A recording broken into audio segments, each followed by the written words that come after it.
and some of the folks who had actually been whatever for the weekend they came out, but there's still a good infrastructure of a church that is open to some of them. Or they've been oppressed in some way in their life or something, and this is an open thing.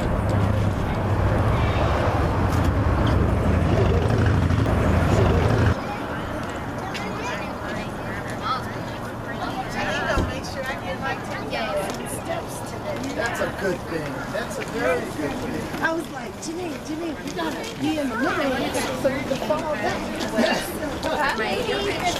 So we had a friendship. There was just a lot of great things going on. My oldest sister, He's 9. Okay.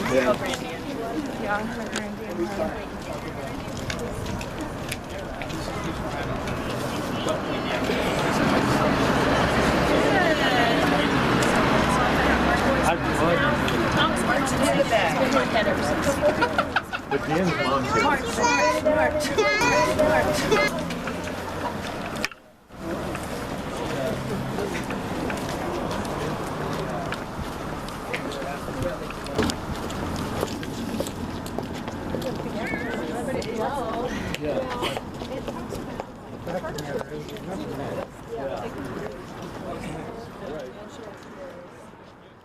So in a real sense, our nation's summers of riots are caused by our nation's winters of delay.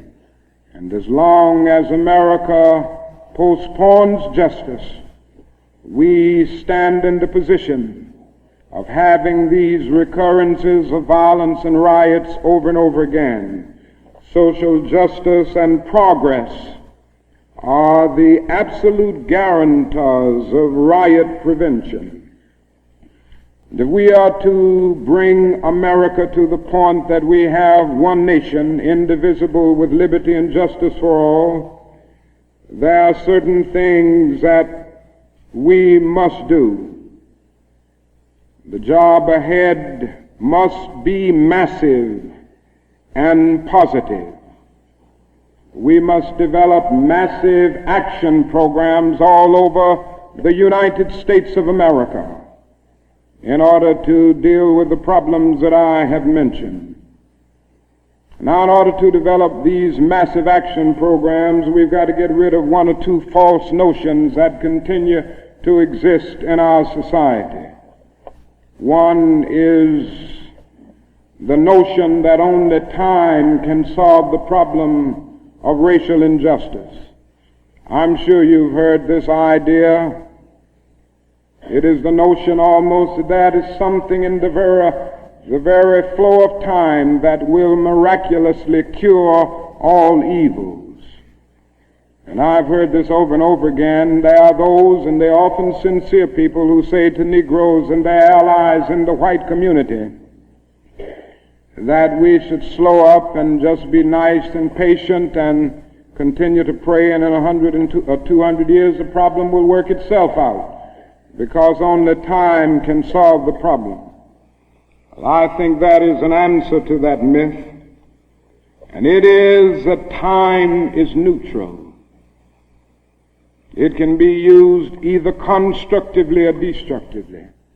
And I'm absolutely convinced that the forces of ill will in our nation, the extreme righteous in our nation, have often used time much more effectively than the forces of goodwill. And it may well be that we will have to repent in this generation, not merely for the vitriolic words of the bad people and the violent actions of the bad people, but for the appalling silence and indifference of the good people who sit around and say, wait on time. Somewhere we must come to see that social progress never rolls in on the wheels of inevitability. It comes through the tireless efforts and the persistent work of dedicated individuals, and without this hard work, time itself becomes an ally of the primitive forces of social stagnation. And so we must help time, and we must realize that the time is always right to do right.